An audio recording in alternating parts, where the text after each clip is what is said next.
നമ്മൾ നോക്കുന്നത് ഈ ഒരു കമന്റിനുള്ള റിപ്ലൈ ആട്ടോ. ജോ തോ ഇത് രണ്ട് നമ്മൾ ലോങ് വീഡിയോസിൽ ഒത്തിരി പ്രാവശ്യം ക്ലാസ്സുകൾ ചെയ്തിട്ടുണ്ട്, അതുകൊണ്ടാണ് ഷോർട്ടിൽ പറയുന്നത് കേട്ടോ. ഇന്ന് നമുക്ക് ജോ നോക്കാം. എന്താണ് ജോ?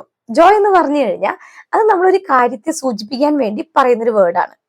ഒരു കാര്യം, ഒരു വസ്തു, ഒരു എന്തു ആയിക്കോട്ടെ, ഇപ്പൊ ഒരു സ്ഥലമോ എന്തു ആയിക്കോട്ടെ, അതിനെ പറയാതെ അതിനെ സൂചിപ്പിക്കാൻ വേണ്ടിയിട്ട് ആ സെന്റൻസിൽ വെക്കുന്ന ഒരു വേർഡാണ് ഈ ജോ. എക്സാമ്പിൾ പറയുമ്പോൾ നിങ്ങൾക്ക് മനസ്സിലാവും കേട്ടോ. ഇപ്പൊ ഞാൻ പറയാണ്, ഞാൻ കണ്ടത് വളരെ നല്ലതായിരുന്നു. ഇപ്പൊ കണ്ട സിനിമയായിരിക്കാം, അല്ലെങ്കിൽ കണ്ട വ്യക്തിയായിരിക്കാം, അതല്ലെങ്കിൽ കണ്ട സ്ഥലമായിരിക്കാം, എന്തുമായിരിക്കാം.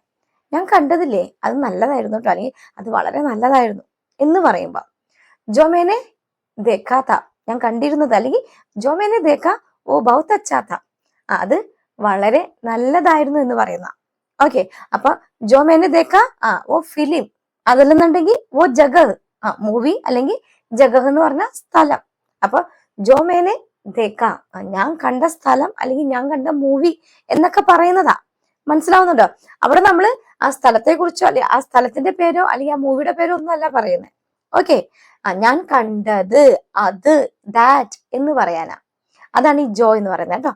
ജോ മേനെ ദേഖാ വോ ബഹുത് അച്ഛാ താ. അതുപോലെ അവൻ ചെയ്തത് തെറ്റാണ് നമ്മൾ പറയത്തില്ലോ. അപ്പൊ അവൻ ചെയ്തൊരു കാര്യം ഉണ്ടല്ലേ, ആ കാര്യം നമ്മൾ പറയുന്നില്ല. ഉസ്നെ ജോ കിയാ താ വോ ഗലത്തെ, അവൻ എന്താണോ ചെയ്തത് അത്, അതിനെ സൂചിപ്പിക്കുന്നതാണ് ഈ ജോ. ക്ലിയർ ആയോ?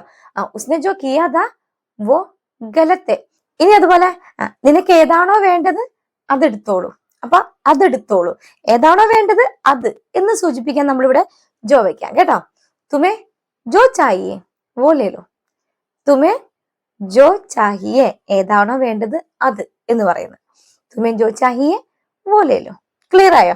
അപ്പൊ അങ്ങനെ സ്പെസിഫൈ ചെയ്ത ഒരു കാര്യത്തെ പറയുമ്പോൾ അതിനെ സൂചിപ്പിക്കാനായിട്ട് നമ്മൾ ആ സെന്റൻസിൽ കൊണ്ടുവരുന്നതാണ് ഈ ജോ എന്നുള്ള വേർഡ്. ഓക്കെ, ഇനി നമുക്ക് അടുത്ത ഷോട്ടിൽ തോ നോക്കാം. ഓക്കെ, അതുകൂടാതെ തന്നെ ഇപ്പൊ നമ്മുടെ മെമ്പേഴ്സ് ഓൺലി ഗ്രൂപ്പിൽ ഒരു 30 ഡേയ്സ് സീരീസ് റണ്ണിങ് ആണ്. അപ്പൊ ഈ കാണുന്ന ആർക്കെങ്കിലും അതിൽ ജോയിൻ ചെയ്യാൻ താല്പര്യമുള്ളവരുണ്ടെങ്കിൽ നമ്മുടെ ചാനൽ സബ്സ്ക്രൈബ് ചെയ്യുക. അപ്പൊ ഒരു ജോയിൻ ബട്ടൺ കാണും, അത് ക്ലിക്ക് ചെയ്ത് കഴിഞ്ഞാൽ 59 റുപ്പീസിന് സിൽവർ ഓപ്ഷൻ ചൂസ് ചെയ്യുകയാണെന്നുണ്ടെങ്കിൽ ആദ്യം മുതലുള്ള ക്ലാസ് നിങ്ങൾക്ക് കിട്ടും കേട്ടോ. ഓക്കെ.